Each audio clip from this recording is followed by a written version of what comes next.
holding this hearing. Thank you. It's good to see all of you again. And Dr. Walensky, my condolences to you and all the CDC family as well for yesterday. Ms. O'Connell, I want to start with you. I am working to reintroduce my Public Health Infrastructure Save Lives Act to help provide state and local health departments with the strong sustained funding that they really need, because we know how critical it is to have well-funded, strong health departments responding to any public health situation. I have heard from my constituents in Washington State about how federal resources have helped during floods and wildfires and, of course, COVID. But states and communities still often lack the funding and the flexibility they need when they face a public health threat, especially when it comes to reaching and supporting people with circumstances that put them more at risk. And we saw this during COVID. What can Congress do to help ensure that we strategically support those most at risk in a public health emergency, including people with disabilities, older people, adult children, families?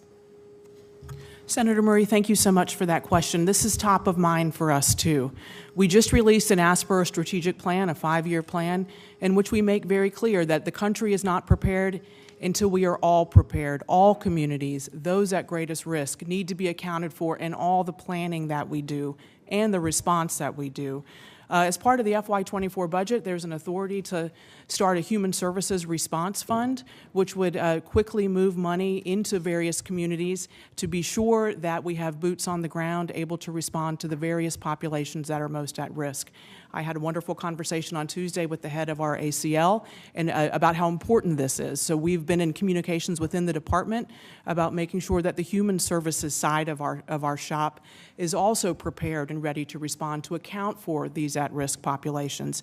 And then, Senator, you recall, as part of the last PAPA, you authorized 3 advisory committees, one for disasters in seniors, one for disasters in people with disabilities, and one for disasters in children. And we have been meeting regularly with those experts and have really valued their input.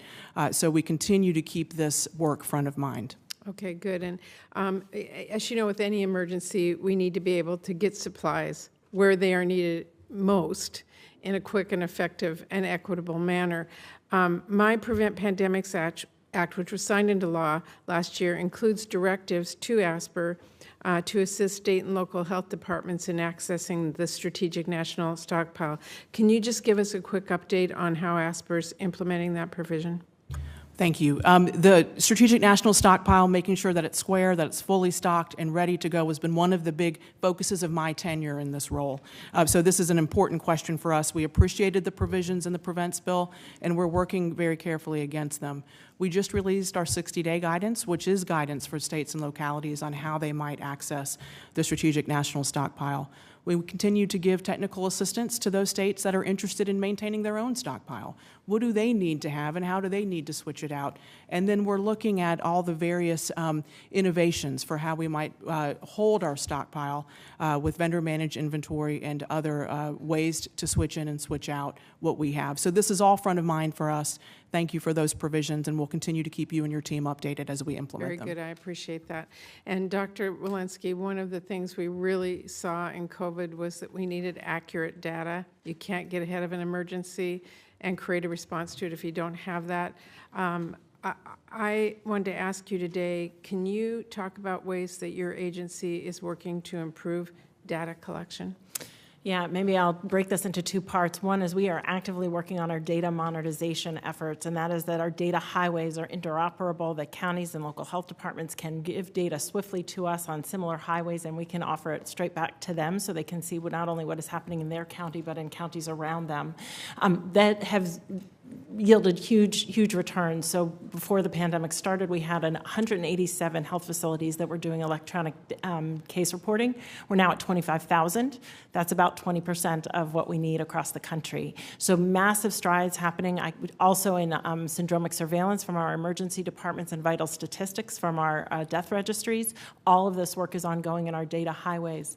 Where we could really use your help is the structure of those data is coming into us. We receive those data voluntarily narrowly. If those data don't come to us, we don't have line of sight and we can't deliver those data back. So that is among the things that we are asking for in this PAPA reauthorization. Thank you. Okay, very good. Thank you. Thank you, Mr. Chairman.